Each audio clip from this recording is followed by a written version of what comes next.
ആദ്യത്തെ കുഞ്ഞാനാണെങ്കിൽ 101 തേങ്ങ അടിച്ചോളാമെന്ന് ഞാൻ നേർന്നതാ. തേങ്ങാ വില കൂടിയത് കൊണ്ട് 51 അടിച്ചോളൂ. അത് എന്റെ തെറ്റാ, സമ്മതിച്ചു. പക്ഷേ അടുത്തത് പെണ്ണാണെങ്കിൽ 201 തേങ്ങ അടിച്ചോളാന്ന് ഞാൻ നേർന്നു. നീ അത് വേണ്ടാന്ന് വെച്ചു. പോട്ടെ, 2 ആണായത് ഞാൻ അങ്ങ് സഹിച്ചു. പക്ഷെ ഇങ്ങനെ 2 എണ്ണത്തിനാണല്ലോ നീ എനിക്ക് തന്നത്. വേണമെങ്കിൽ തേങ്ങാ വില കൂടിയാലും ബാക്കിയുള്ള 50 തേങ്ങ ഇന്ന് തന്നെ അടിച്ചേക്കാം. എന്നാലെങ്കിലും നീ എന്നെ ഒന്ന് കൈകൂപ്പിത്തോഴ.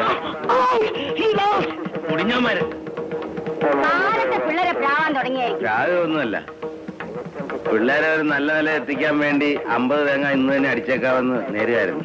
അല്ല, ഇപ്പൊ എന്താ അവർക്കൊരു കുറവ്? എന്താ അവർക്കൊരു കുറവെന്ന്? കുറവൊന്നും ഉണ്ടായിട്ടല്ല, എന്നാലും അവർ കുറച്ചുകൂടെ ഗൗരവമായിട്ട് അവരുടെ ജീവിതത്തെ കുറിച്ചൊന്ന് ചിന്തിക്കാൻ വേണ്ടി. എത്ര കാലം കൊണ്ട് നിങ്ങളോട് ഇത് പറയാ മനുഷ്യ? ഇപ്പോഴെങ്കിലും നിങ്ങളുടെ തലയിൽ ഇതൊന്ന് കേറിയല്ലോ. എന്തോന്ന്? എന്ത് കാര്യം നീ പറഞ്ഞു വരുന്നേ? പ്രഭാകരനും പ്രദീപിനും ഓരോ കല്യാണം ആലോചിക്കാൻ